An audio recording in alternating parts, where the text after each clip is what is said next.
on TV and just talked about it. Where's our city putting out a resolution against this? It's all about the buzz. It's a committee of correspondence. We've, like 15 years before 1776, we've got to educate people that the bad men run the country. And you can't just remove a politician, put a new one in. Those are puppets. You've got to discredit the whole system to get America back. We're on the march. Tyranny, if I had to give it a layman's simple definition, is government by criminals for criminals against the general population. And that's what we face. And it's happened over and over and over again in history. You know, I had a trailer a year or two ago for Fall of the Republic, and in the trailer I talk about hundreds of nations have fallen to tyranny in the last century. In that video trailer, I saw one of the talking points was like, look at him, he says hundreds of nations have fallen to tyranny in the last century. There's not even hundreds. Now, there's about 185 countries. Subdivisions within them, there's a total about 300 or more major ethnic enclaves or sub-states on top of the 185 or so nations, plus or minus a few, depending on how you slice it. And I should revise it. In a century, there's been thousands. I mean, some Latin American countries and African and Asian countries might have 2, 3, 4 governments in a year. Different forms of tyranny, and they tend to fall deeper and deeper and deeper and deeper and deeper and deeper as the corrupt just wear out society. See, an average person thinks, well, why would the system want to screw things up? You know, that messes up the economy. They'll make less money. You don't understand. They'd rather burn the house down so they're the only one with a house. They'd rather burn down every house in the neighborhood so that they're the only one in the house, because it's about their control. It's about their power. It's about their will to power. It's the psychology of the corrupt. And good people who are stronger and smarter in every way than evil, except in one area. We're blind because we think the world operates and basically works like we do, and that's not how it works. And I use the parallel, the analogy to serial killers. Every time you read about one of these cases, it's like, why would somebody want to grab little kids or women and do this? I mean, why would you want to torture somebody? It's just so horrible. It seems so anathema, so you'll tend to not even read that part of the newspaper or not read that book or watch that TV show. But then there's childlike people that kind of get off on it and are into it. And I can understand the fascination to understand evil. But still, there's some people who kind of get into it and fantasize that they're kind of part of it. And it's very, very sick.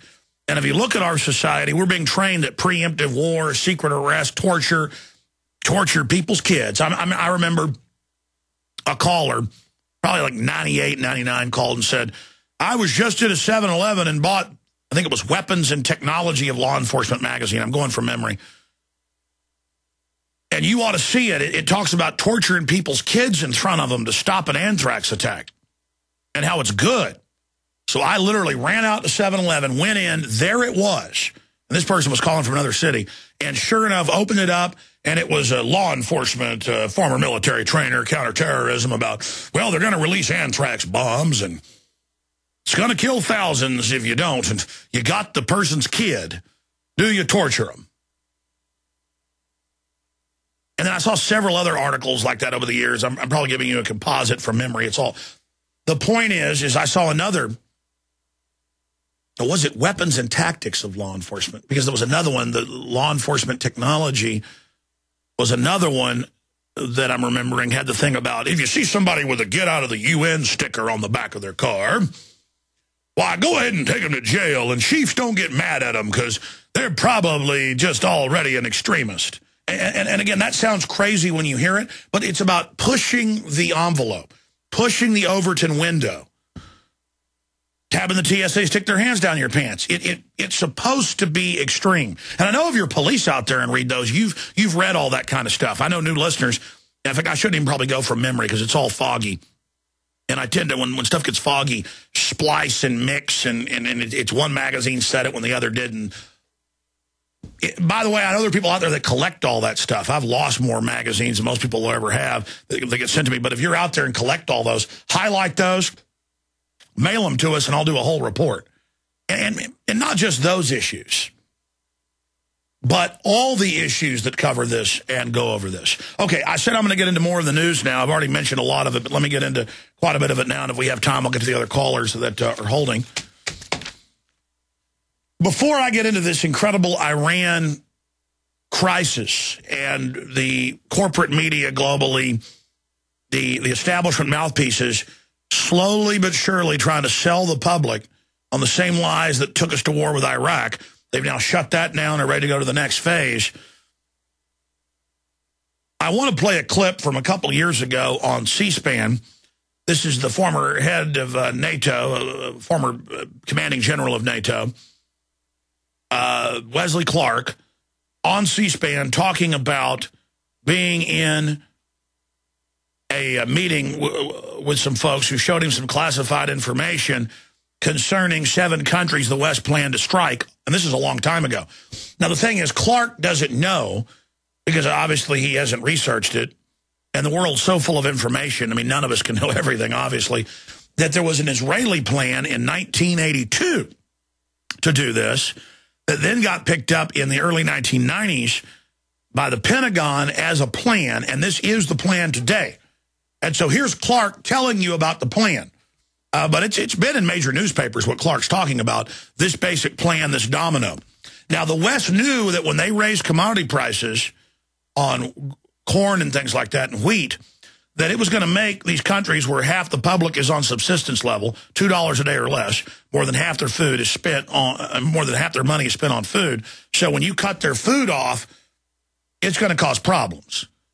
And so they knew right at the time when to then take control of the revolutions and send in their al-Qaeda in Libya, Egypt, and now Syria. And it's on record. They are al-Qaeda, real al-Qaeda, and they publicly work for the U.S. government. And it's in the news, they do. And I was having Christmas dinner with my parents this weekend with the family, and my dad was like, man, he goes, it's all over the news, Alex, that al-Qaeda is the main force that NATO uses. And it's all true what you said. He's just like, I can't believe the system thinks we're that dumb. And I'm like, Dad, they're in a trance. Good old boys just know men exist with beards and turbans. I will literally slit my wrist or cut my children's heads off because I'm a trendy, good old boy. Just burn the Bill of Rights, kill Arabs. Ugh. You don't understand. The entire government attack plan is for you. The men in the turbans with the beards openly work for the bankers. Saudi Arabia was created by British intelligence. Al-Qaeda was created by U.S., British, Israeli, and Pakistani intelligence on record. The leadership is global triple agents. They have underlings that they get out of dirt villages whose mama, got blown up or whatever by a smart bomb who are willing to go out and do stuff. That's why they're so dangerous. They've got real converts that'll go blow themselves up. The CIA doesn't have to brainwash you and put you on drugs for 2 years to make you a mind control assassin. They pick you up out of some Palestinian village, and you've seen your whole family killed over the years, and they take you and give you money and train you, and sure enough, they help you get on the airplane. A nice white guy from the CIA comes because you're so stupid and gets you on the airplane. I mean, this is how they work. It's real simple. The globalists want to take over the world, so they'll hire groups to attack, or groups to take the blame when the military itself attacks itself as a pretext to make that place a battle zone. It's called a frame-up. It's so elementary, and it's the enemy's key tool they use against us to sell us on this total takeover of our society. Now, I've told you for almost 10 years they were going to put TSA on the streets. They're going to be at the shopping malls everywhere. Why did I know that? Because I read law enforcement publications. I have sources, and I watch C-SPAN, and I'm going to tell you, you're not going to do anything without Homeland Security saying so. Your local police are all going to take orders from the TSA and Homeland Security. Everything. And they're going to set up checkpoints everywhere, and they're going to put their hands on you. This is about domination. And when people get mad and decide to fight back, you're going to be called terrorist on the news. And they're going to say, and they're already saying, criticizing it is incitement to violence, and then they're going to try to come arrest people. And you're like, but a shooting war will start. That's the plan. Just like they're blowing up stuff in Iran and pushing them and cutting off their oil and cutting off their resources. The plan is to prod them into responding. And now that's even mainstream news. Lindsey Williams said it here a month ago. Let's get him back on. So all of this is happening. And it's a plan. And the people running America hate America, but they wrap everything they do in the flag. That has two big effects. The world then sees torture of kids, evil, toxic waste, GMO, drugs that have been tainted by design, blood full of HIV, all of it as the American flag. People worldwide see the American flag. It's like the Nazi flag or the communist flag. I mean, they run in screaming fear. It's on the news. A lot of our troops have 666 on the tanks, human heads and skulls stuck on them, helicopters with 666 on them, heavy metal music blaring out. And, I mean, can you imagine all these third world people seeing this coming? And they've grown up malnourished their whole life and can't even really fight back. And if they do grab up a gun, they don't know how to shoot it right. And it's just a big joke. It's a big Carnageville. And all of those sins are now going to come back here and manifest tenfold. I mean, whoo! The 51 million aborted babies, all of it. Just get ready in spades. 7 times over. God's going to give it all back to us. And I'm just telling you, repent now, ladies and gentlemen. Repent now, because the New World Order hates you a lot more than they hate Iraqis. You think the globalists hate Iranians? They hate you a lot more.